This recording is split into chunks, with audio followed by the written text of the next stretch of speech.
के विषय में समझना। सबसे पहला चीज है बाबू क्रिटिकल एंगल। Critical angle. उससे पहले प्लेन मिरर में एक क्वेश्चन खूब पूछा है, पहला चीज याद रखिएगा। वैसे तो हमने 1/v+1/u बराबर 1/f पढ़ा चुके हैं फॉर्मूला सब, वो सब नहीं उतना इंपॉर्टेंट है। इसमें सबसे ज्यादा एक जगह से ऑब्जेक्टिव क्वेश्चन पूछता है, अगर स्क्रीन सर्कुलर रहता है, स्क्रीन कैसा रहता है? सर्कुलर, और दो प्लेन मिरर है, दोनों प्लेन मिरर के बीच का एंगल 60 डिग्री है। यही क्वेश्चन जनरली देखते हैं बेटा। तो हम इसका जनरल केस पर बोल देते हैं। जनरल केस क्या था बाबू? अगर आपके पास स्क्रीन सर्कुलर रहता है, स्क्रीन कैसा रहता है? सर्कुलर। स्क्रीन कैसा रहता है? सर्कुलर, और दो प्लेन मिरर के बीच का एंगल थीटा होता है, तो हमने बोले थे m का वैल्यू 360/थीटा, m का वैल्यू 360/थीटा। नंबर ऑफ इमेज को n के नाम से जानते हैं, नंबर ऑफ इमेज को n के नाम से, नंबर ऑफ इमेज को n के नाम से। नंबर ऑफ इमेज का हमने दो चीज बोले थे।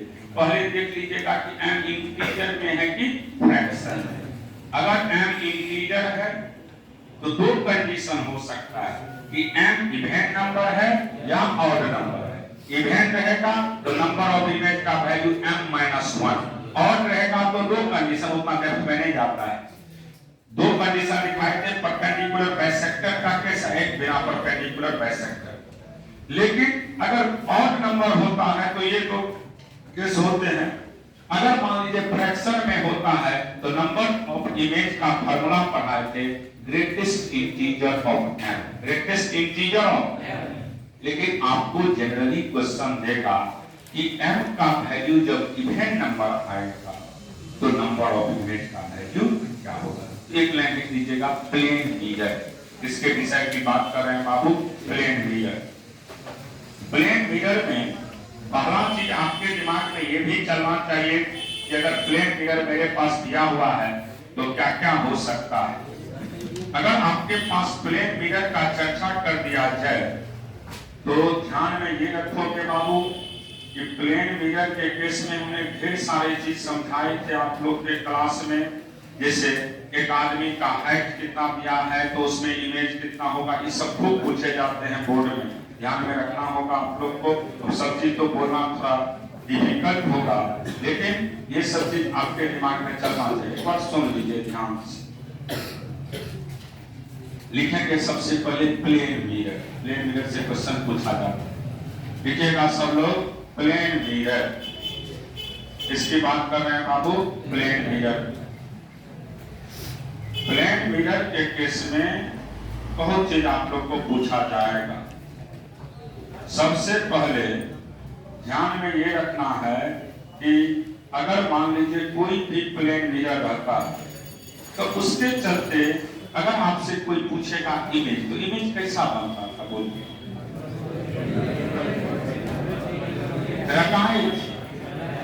वर्चुअल इनएक्ट, जितना बड़ा ऑब्जेक्ट होगा उतना ही बड़ा इमेज बनेगा। तो लिखेंगे, ये पूछा जाता है प्लेन मिरर के चलते इमेज कैसा बनता है। लिखेंगे the image for, plain mirror लिख लिया ना सब लोग? The image for due to,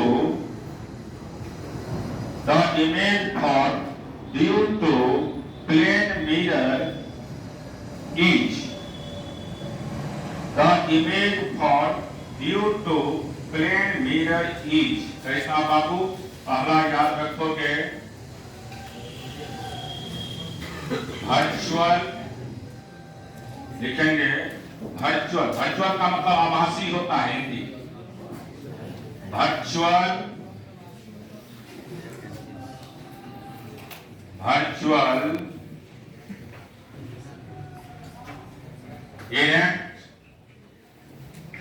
and same size of the object,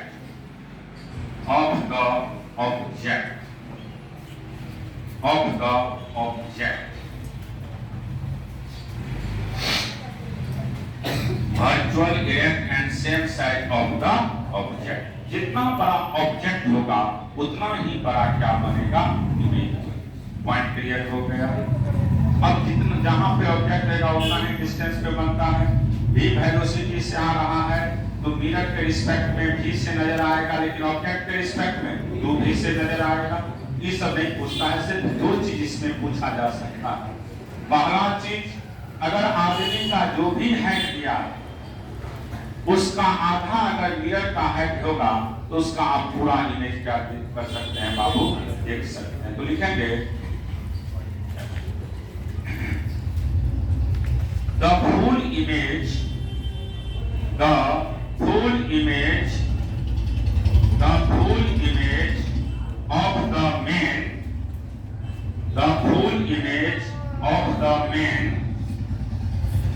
the man each half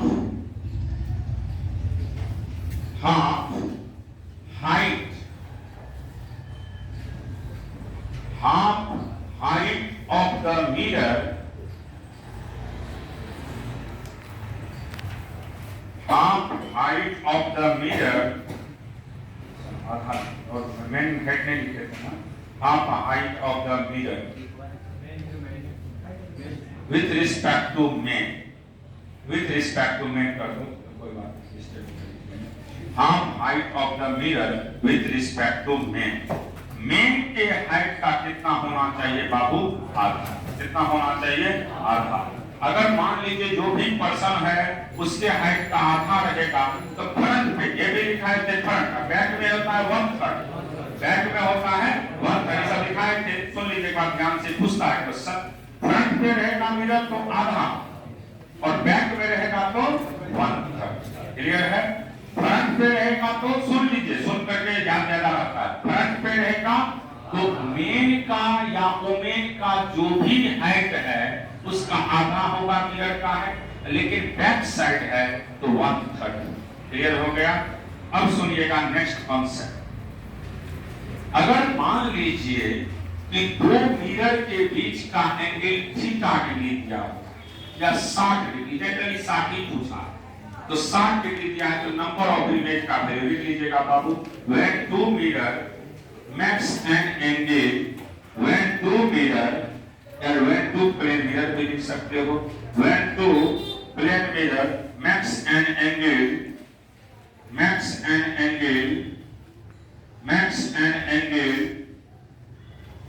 60 degree, makes an angle 60 degree, the number of image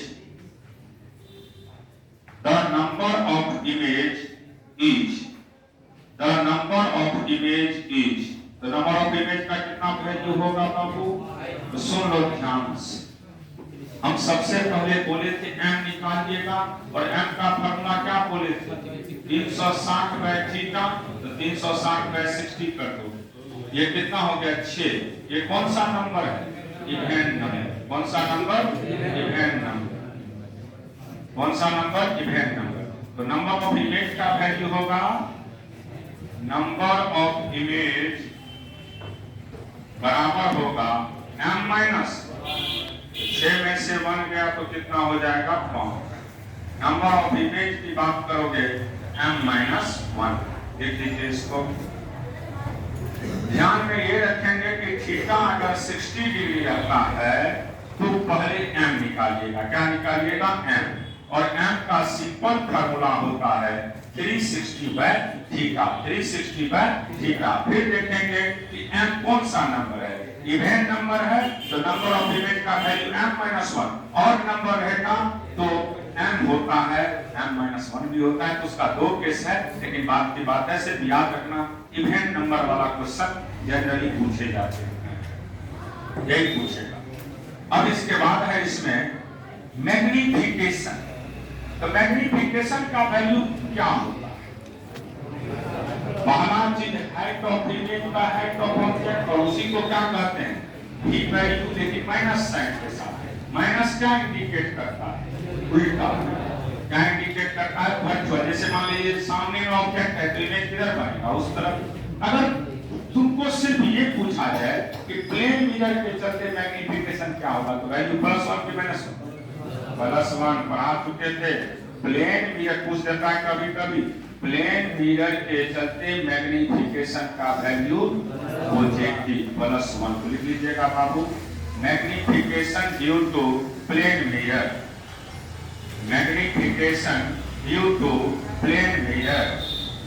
तब पीछे बैठा है जी, magnification due to plane mirror, magnification due to plane mirror बराबर +1, magnification due to plane mirror बराबर +1। ये board में कभी कभी देखते हैं, पूछ देता है कि मैग्नीफिकेशन प्लेन मिरर के चलते कितना होगा, तो याद रखोगे सिर्फ कितना होता है बाबू, +1। अब इसके बाद +1 होता है प्लेन मिरर के चलते। मैग्नीफिकेशन लगा चुके हैं, फार्मूला क्या होता है तो सब उतना देखने तो नहीं जाता है, क्वेश्चन देख करके ज्यादा प्रिंट से देख क्वेश्चन डालता है, इधर से कम डालते हैं। अब इसके बाद है कि अगर मान लीजिए कोई भी मिरर होता है और एक कंसेप्ट रिफ्रैक्टिव इंडेक्स का यूज करके उसका लेंस में जनरली पूछेगा, तो सबसे पहले लिखिए कर्व लीनियर फार्मूला। लिख लो कर्व लीनियर फार्मूला। क्या था कर्व लीनियर फार्मूला बाबू, μ2/v माइनस μ1/u बराबर μ2 minus μ1/r। Curve linear formula था मेरे पास μ2/v माइनस μ1/u बराबर μ2 माइनस μ1/r। ये लॉन्ग क्वेश्चन में डाल सकता है इसको, μ2/v माइनस μ1/u बराबर μ2 माइनस μ1/r। ये लॉन्ग क्वेश्चन में 5 नंबर में देगा, इसको ध्यान में रखिएगा। μ2/v माइनस μ1/u बराबर μ2 माइनस μ1/r। हमने रखा है कि μ2/v माइनस μ1/u बराबर μ2 माइनस μ1/r। कैसे प्रूव किया याद है ना, हम एक कर्व सरफेस लेते थे जिसका रिफ्रैक्टिव इंडेक्स μ1 कि μ2 और एक इसका एयर था तो इसका रिफ्रैक्टिव इंडेक्स μ1। फिर हमने क्या किए थे, ऑब्जेक्ट को कहां रखते थे बाबू, μ1 में, और इमेज कहां बनता था, μ2 में। और जो नॉर्मल ड्रॉ होता था वो कहां से पास करता था, रेडियस ऑफ कर्वेचर यानी सी से, सेंटर ऑफ कर्वेचर या रेडियस को सी से पास करता था। फिर उसके बाद हमने इसमें बोले थे कि 2 बार आप ट्रायंगल रूल का यूज करिएगा, आउटर एंगल बराबर सम ऑफ 2 इनर एंगल एक बार, फिर उसके बाद 2 बार यूज करिएगा इसका, और उसके बाद एक बार स्नेल्स लॉ लगाइएगा, μ1 sin i बराबर μ2 sin r। हमने ये भी बताया थे कि थीटा बहुत छोटा होता है तो sin थीटा बराबर थीटा बराबर tan थीटा, उसका यूज करके आप प्रूफ कर सकते हैं, तो प्रूफ हो जाएगा। ये 5 नंबर में इस बार डालेगा μ2/v बराबर μ2/v माइनस μ1/u बराबर μ2 माइनस μ1/r। लिख लो इसको, भेजिए 5 मार्क्स क्लास में करवा चुके हैं। μ2/v माइनस μ1/u बराबर μ2 माइनस μ1/r। ये 5 नंबर में डालेगा। इसके बाद इसमें पहले लेंस मेकर का चर्चा कर देते हैं। लेंस मेकर क्या था फार्मूला बाबू, 1/f बराबर mu relative minus 1 into 1/r1 minus 1/r। ये होता था lens maker formula. Curve linear formula और लेंस मेकर में से कोई ना कोई एक दे, चाहे ये दे चाहे वो दे, दोनों। इसके बगैर ये प्रूव नहीं हो सकता है, इसको प्रूव करने के लिए इसका यूज करना पड़ता है। हम 2 बार कौन सा चीज का यूज किए थे, कर्व फार्मूला, और तब जाकर के हमें कौन प्रूव हुआ था, लेंस मेकर। तो लेंस मेकर को प्रूव करने के लिए इसको प्रूव करना आपको सीखना पड़ेगा।